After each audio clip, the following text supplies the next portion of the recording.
తెలుగు జాతి అభివృద్ధి కోసమే టీడీపీ పనిచేస్తుందని సీఎం చంద్రబాబు చెప్పారు. పార్టీ కోసం ఎంతో మంది కార్యకర్తలు ప్రాణత్యాగం చేశారని తెలిపారు.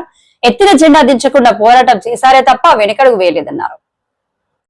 నాటి ఎన్టీఆర్ చైతన్య రథం నేను చేసిన వస్తున్న మీకోసం పాదయాత్ర, ఎన్నికల ముందు లోకేష్ చేసిన యువగళం వరకు కార్యకర్తల్లో అదే పోరాట స్ఫూర్తి. పాలనంటే హత్య రాజకీయాలు, కక్ష సాధింపులు, వేధింపులు, తప్పుడు కేసులని మార్చేశారు గత ప్రభుత్వం. విధ్వంస పాలనతో రాష్ట్రాన్ని సర్వనాశనం చేశారు. దీన్ని ప్రశ్నించిన తెలుగుదేశం కార్యకర్తల్ని, నాయకుల్ని ప్రాణాలు తీశారు, వేటాడారు, వెంటాడారు, అక్రమ కేసులు పెట్టి అరెస్టులు చేశారు. కానీ ఒక్క వ్యక్తి కూడా ఎత్తిన జెండా దించకుండా పోరాటం చేసిన మిమ్మల్ని మనస్ఫూర్తిగా అభినందిస్తున్నా. ప్రశ్నించే వారి గొంతు నొక్కడానికి గ్రామస్థాయి నేతల గొంతును కోశారు. మన పసుపు సింహం, మన చంద్రయ్య పీకగోస్తుంటే కూడా జై తెలుగుదేశం అని ప్రాణం వదిలిపెట్టాడు. అది మనందరికీ స్ఫూర్తి. ఆ స్ఫూర్తి ఈ పార్టీని నడిపిస్తుందని చెప్పి కూడా నేను మీకు తెలియజేస్తున్నా. ఇది ఒక్క ఉదాహరణ మాత్రమే. ఇలాంటి చాలా మంది కార్యకర్తలు ప్రాణ త్యాగాలు చేశారు. ఆశయ సాధన కోసం రాజీ లేని పోరాటాలు చేశారు. వారి స్ఫూర్తి తెలుగుదేశంలో శాశ్వతంగా ఉంటుందని చెప్పి కూడా నేను మీకు తెలియజేస్తున్నా. ఎత్తిన జెండా దించని కార్యకర్తల పోరాటాలు, త్యాగాల వల్లనే కూటమి ప్రభుత్వం అధికారంలోకి వచ్చింది. మీ త్యాగాలకు మహానాడు వేదికగా శిరస్సు వంచి మీకు పాదాభివందనం చేస్తున్నాను. ఇక్కడుండే కార్యకర్తలే కాకుండా రాష్ట్రం మొత్తం కూడా ఇదే పోరాటం చేశారు. మీ త్యాగాలు వృధా కానివ్వం. కార్యకర్తల కష్టానికి గౌరవం, గుర్తింపు ఇస్తాం, సంక్షేమం చూపిస్తాం.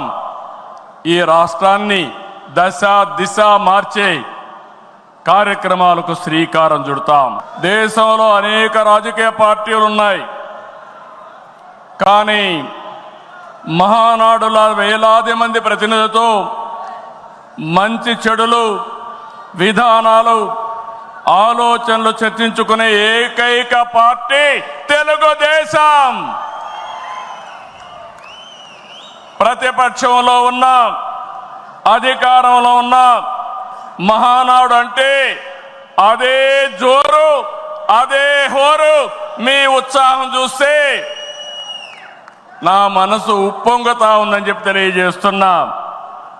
రాయలసీమలో మహానాడు అంటే తిరుపతిగా ఉండేది. ఇప్పుడు తొలిసారి దేవుని కడపలో, అది కూడా కూటమి ప్రభుత్వం ఏర్పాటైన తర్వాత తొలి మహానాడు కడపలో ఏర్పాటు చేసుకుంటున్నాం.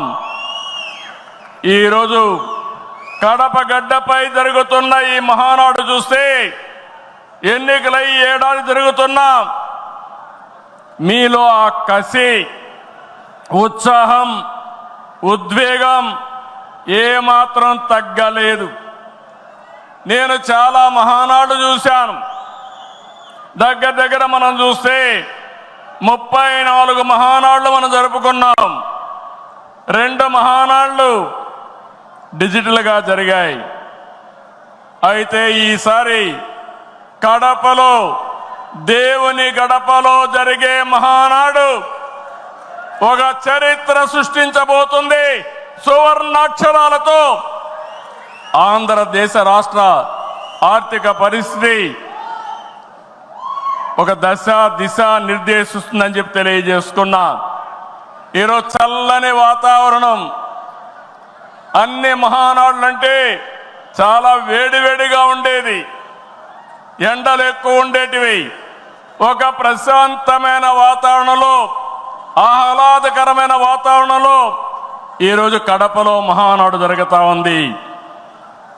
ఉమ్మడి కడప జిల్లాలో 10 స్థానాలకు గాను 7 స్థానాలు గెలిచాం. మన సత్తా చాటాం. ఈసారి ఇంకొంచెం కష్టపడితే 10కి 10 మనమే స్వీప్ చేస్తాం. రాయలసీమ ప్రజలు అద్భుత చైతన్యంతో ఈసారి ఇచ్చిన తీర్పును గౌరవిస్తూ వారికి ధన్యవాదాలు తెలపడానికి కడపలో మహానాడు పెట్టాలని నిర్ణయించాం.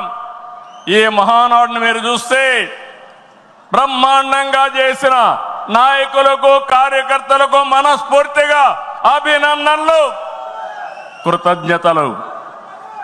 2024 ఎన్నికల్లో పార్టీ సాధించిన విజయం అసామాన్యం.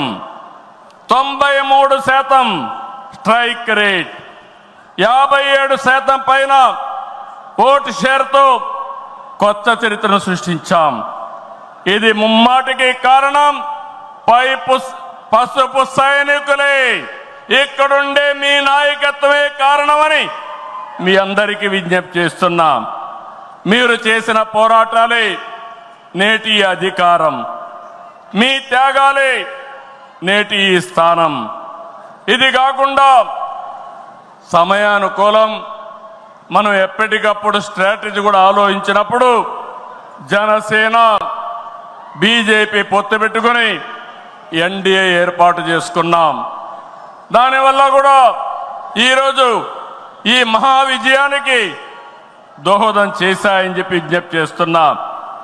ఏమీ ఆశించకుండా దశాబ్దాలుగా ప్రతి గ్రామంలో జెండా మోస్తున్న కార్యకర్తల వల్లనే మనం ఇక్కడున్నాం. నేనే కాదు, ప్రతి ఎమ్మెల్యే, ప్రతి ఎంపీ, ప్రతి మంత్రి గుర్తించుకోవాలి. 43 ఏళ్ల ప్రస్థానంలో దేశంలో ఏ పార్టీ ఎదుర్కొన్నటువంటి సంక్షోభాలు పార్టీ ఎదుర్కొన్నాం. అయితే పార్టీ పని అయిపోయిందని మాట్లాడిన వాళ్ళు వాళ్ళ పని అయిపోయింది తప్ప పార్టీ మాత్రం ఎప్పుడు ఎక్కడ తిరిగి చూడలేదు. తెలుగుదేశం జెండా రెపరెపలాడుతూనే ఉంటుంది.